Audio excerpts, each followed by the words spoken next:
Hola, ¿cómo están? Mi nombre es Marta Liliana Prieto, docente de básica primaria, laboro en la institución educativa Henry Daniel del municipio de Castilla la Nueva, departamento del Meta. Curso la maestría en didáctica.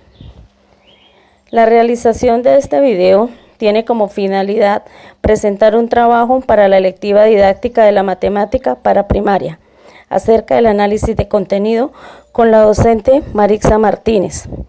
El análisis de contenido son los organizadores del currículo.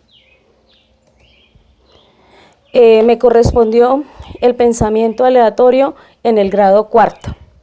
Los estándares básicos de competencias para las matemáticas definen el pensamiento aleatorio como pensamiento probabilístico. Este pensamiento le ayuda al estudiante a tomar decisiones en situaciones de incertidumbre, de azar, de riesgo. Los estándares básicos de competencias en matemáticas para el grado cuarto son estos. Represento datos usando tablas y gráficas, pictogramas, gráficas de barras, diagramas de líneas, diagramas circulares. Interpreto información presentada en tablas y gráficas, pictogramas, gráficas de barras, diagramas de líneas, diagramas circulares. Conjeturo y pongo a prueba predicciones acerca de la posibilidad de ocurrencia de eventos. ¿Para qué promover el pensamiento aleatorio en los estudiantes de básica primaria? Para incentivar el espíritu de exploración y de investigación, para ayudarle a los estudiantes a interpretar y evaluar críticamente el mundo físico a través de la búsqueda, la recolección, la presentación y el análisis, la representación y el análisis de datos. Los DBA para el grado cuarto en el pensamiento aleatorio son el 10 y el 11. El 10 nos dice que el estudiante recopila y organiza datos en tablas de doble entrada y los representa en gráficos de barras agrupadas o gráficos de líneas para dar respuesta a una pregunta planteada. Interpreta la información y comunica sus conclusiones. El 11 nos dice que el estudiante debe comprender y explicar usando un vocabulario adecuado la diferencia entre una situación aleatoria y una determinística y predice en una situación de la vida cotidiana la presencia o no del azar. Bueno, acá tenemos la estructura conceptual. Acá en la estructura conceptual, los conceptos, los procedimientos y las relaciones entre ellos son las ideas clave de este organizador del currículo.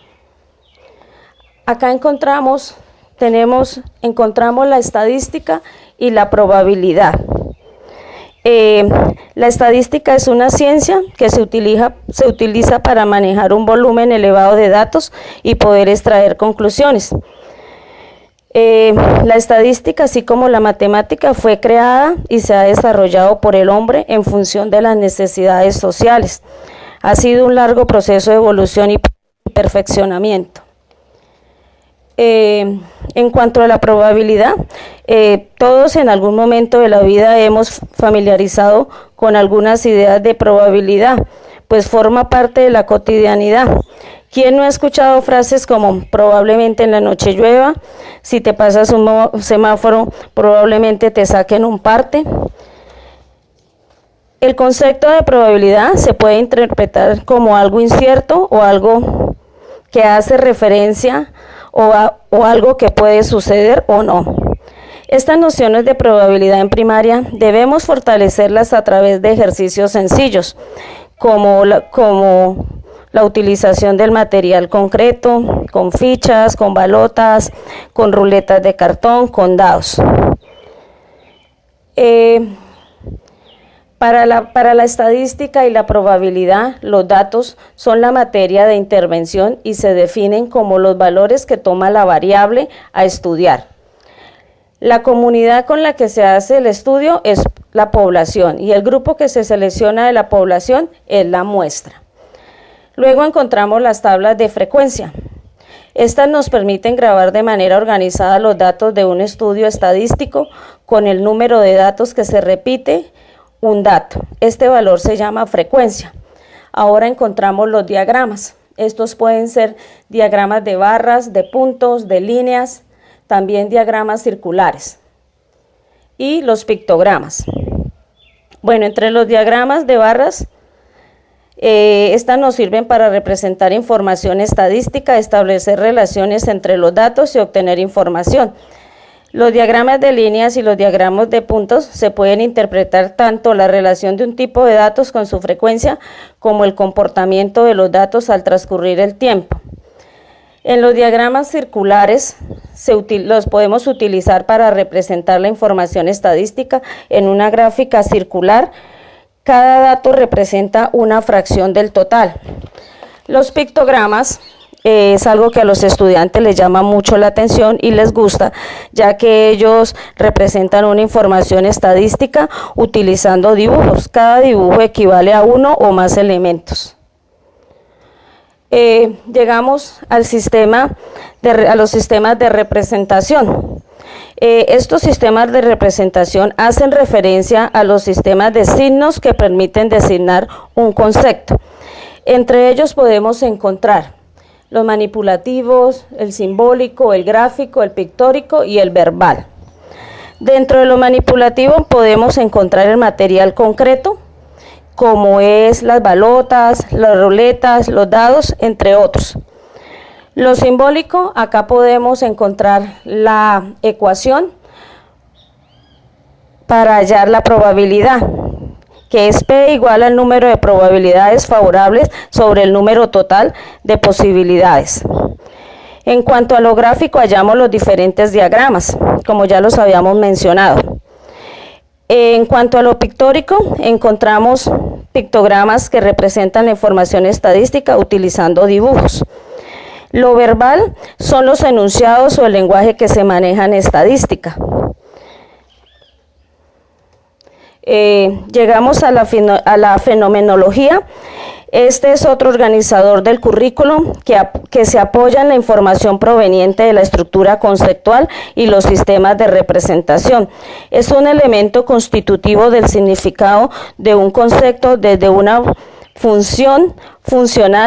visión funcional del currículo.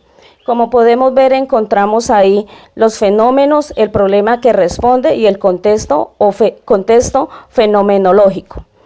En los fenómenos encontramos la población, el problema que responde, cuál es la característica de la población. El contexto fenomenológico es la argumentación. Encontramos otro fenómeno que es cuál es la muestra. Problema que responde cuál es el grupo de estudio, el contexto fenomenológico es el conteo. También tenemos la tabla de frecuencia, problema al que responde cuántas veces se repite un dato. El contexto fenomenológico es el conteo.